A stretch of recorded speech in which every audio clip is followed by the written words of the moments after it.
Chapter 1: The Way of the Vegan Meathead. To this day, despite the rising popularity of veganism, being vegan is still a relatively peculiar and socially taboo lifestyle. At best, according to various polls and estimates, only 3 to 5% of American adults are committed vegetarians. And of those pitifully low numbers, only 1% or less claim to be vegan. Although we have seen a major uptick, as much as 300%, in North American veganism since 2017.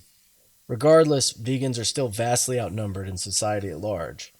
And that means if you are reading this, you may be of a very ethically elite, yet ostracized minority. Congratulations! Don't you just love explaining yourself awkwardly at every social gathering? I don't know about you, but I know infinitely more people who have tried veganism than actual dedicated vegans.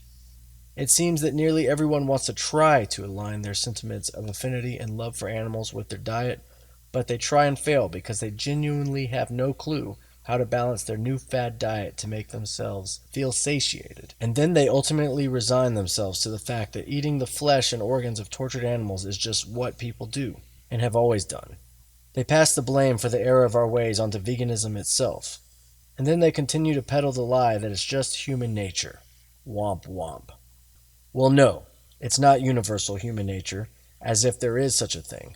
But it definitely is the nature of a passive nihilist to rely on such a weak fallacy for the rationalization of horrific suffering that is easily preventable, despite its immensity. If we're going to be perfectly honest with ourselves, truly, we must admit that this shitty, flimsy idea of human nature is a constantly changing thing, and therefore it does not exist. Imagine human nature 100 years ago. It certainly wasn't human nature to fly in planes, binge-watch comedies on streaming apps, listen to music on mobile phones, or jerk off to internet porn.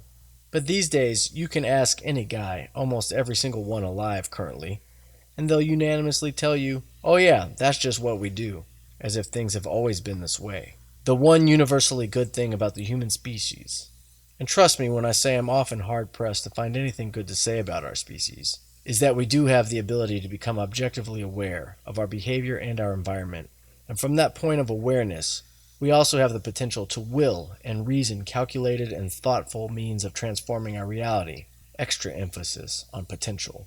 We can do this for the better or for worse, and we can do it every time we eat a meal in the privileged industrial world. A wise man named Henry Rollins once said that the definition of definition is reinvention. To not be like your parents, to not be like your friends, to be yourself. This speaks to the idea of reinventing oneself better, stronger, wiser. That if we just accept what society and culture have prescribed for us to be, then we are not being true to the idea of becoming our best possible self. Another wise man once said, man is something that should be overcome, and that what is great in man is that he is a bridge and not a goal. What can be loved in man is that he is a going across and a down-going. This second wise man was Friedrich Nietzsche, of course. See, the good thing about so-called human nature is that it is not a static thing.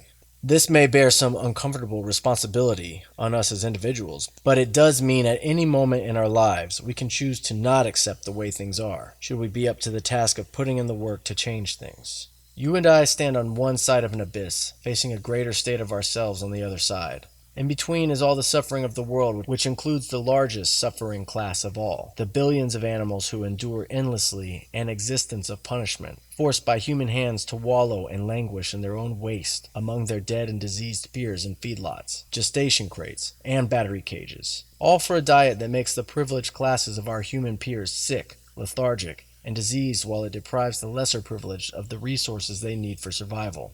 A diet that causes the remaining forests of the world to be clear-cut for cattle grazing, which in turn accelerates global warming by depleting oxygen from our atmosphere, polluting our groundwater, and causing dead zones in our estuaries and oceans. We must go down to face these harsh and ugly realities, and we must emerge from them on the other side with clarity and strength to do what benefits everyone. That is the way of the vegan meathead.